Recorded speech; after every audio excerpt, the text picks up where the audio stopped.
पिछले कक्षा में हमने पढ़ा था स्वर किसे कहते हैं।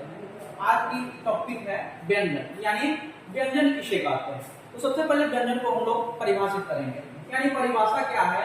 तो जिन वर्णों के उच्चारण स्वरों की सहायता से होती है उन्हें व्यंजन वर्ण कहते हैं। यानी कहने का मतलब ये है कि जिन वर्णों का उच्चारण में स्वरों की सहायता लेनी पड़े उन्हें हम लोग व्यंजन वर्ण कहते हैं। जैसे आधा क प्लस अ यानी क हो जाएगा, आधा ख प्लस अ यानी आपका ख हो जाएगा।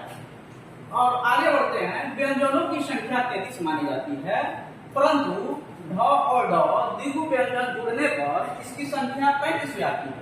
यानी कहने का मतलब यह है कि हम लोग व्यंजन की संख्या 33 है, लेकिन उसमें दो और व्यंजन अगर जुड़ जाएंगे ढ और ड तो उसकी संख्या 35 हो जाएगी। अब हम लोग आगे बढ़ते हैं, व्यंजनों का वर्गीकरण, यानी व्यंजनों का वर्गीकरण कितने आधारों पर किया जाता है। तो सबसे पहले व्यंजनों का वर्गीकरण में हम लोग फर्स्ट ले लेते हैं प्रयत्न स्थान, यानी उच्चारण के आधार पर। यानी कहने का मतलब यह है कि हम लोग व्यंजनों को उच्चारित कैसे करेंगे, यानी उच्चारण के आधार पर व्यंजनों की संख्या कितनी होती है। तो उसमें हम लोग सबसे पहले फर्स्ट लेते हैं कंठस्थ व्यंजन,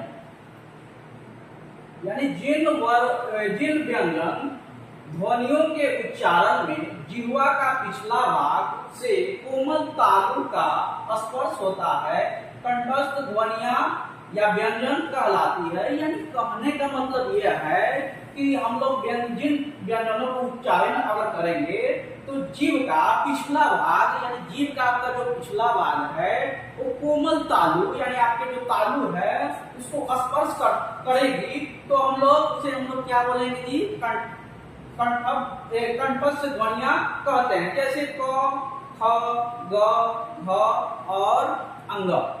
आगे बढ़ते हैं, सेकेंड ये है तालव्य व्यंजन, यानी तालव्य व्यंजन किसे कहते हैं।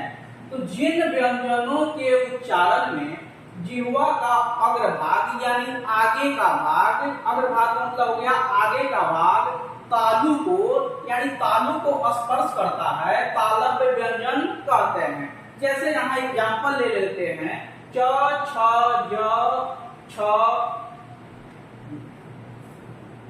आगे बढ़ते हैं, यानी थर्ड में आते हैं, तो मूर्धन्य व्यंजन, यानी मूर्धन्य व्यंजन किसे कहते हैं।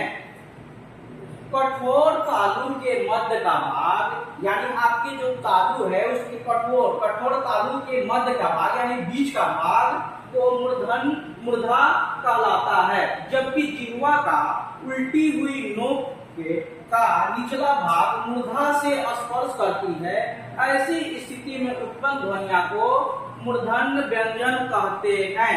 जैसे एग्जाम्पल यहाँ ले लेते हैं, ट, ठ, ड, ढ, न और श। फोर्थ में हम लोग आगे बढ़ते हैं, दंतव्य व्यंजन। तो दंतव्य व्यंजन किसे कहते हैं। जिन व्यंजनों के उच्चारण में जिह्वा की, यानी आपकी जीभ की नोक, यानी आपकी जो जीभ है उसकी आगे के भाग ऊपरी दांत को स्पर्श करती है, यानी आपके दांत को स्पर्श करेगा, उसे हम लोग क्या बोलेंगे जी, दंतव्य व्यंजन कहते हैं। जैसे एग्जाम्पल हम लोग ले लेते हैं, त, थ, द, ध और स।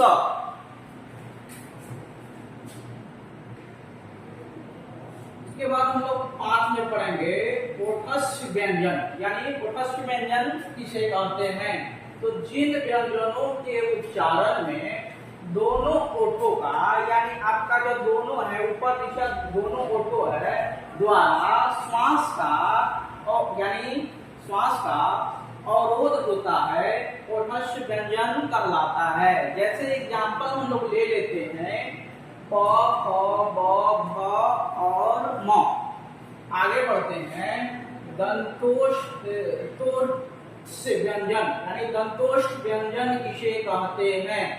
तो हम लोग इसका परिभाषा देखेंगे, जिन व्यंजनों के उच्चारण में दोनों ओठ, यानी आपका जो दोनों ओठ है दांतों को, यानी दांतों को स्पर्श करती है, यानी दोनों ओठ है आपके दांतों को क्या करेगी, स्पर्श करेगी, दंतुष्ठ व्यंजन कहते हैं। जैसे व को उच्चारण करेंगे तो आपका दोनों को दांतों को स्पर्श करेगी। उसके बाद 7 में हम लोग आगे बढ़ते हैं। वत्स्य व्यंजन यानी वत्स्य व्यंजन किसे कहते हैं? तो जिन व्यंजनों के उच्चारण में जिह्वा यानी आपके जीभ है ऊपरी मसूड़े यानी ऊपरी मसूड़े को स्पर्श करती है वत्स्य व्यंजन कहलाती है। जैसे हम लोग ले लेते हैं न, र और म, ये है आपका वत्स्य व्यंजन।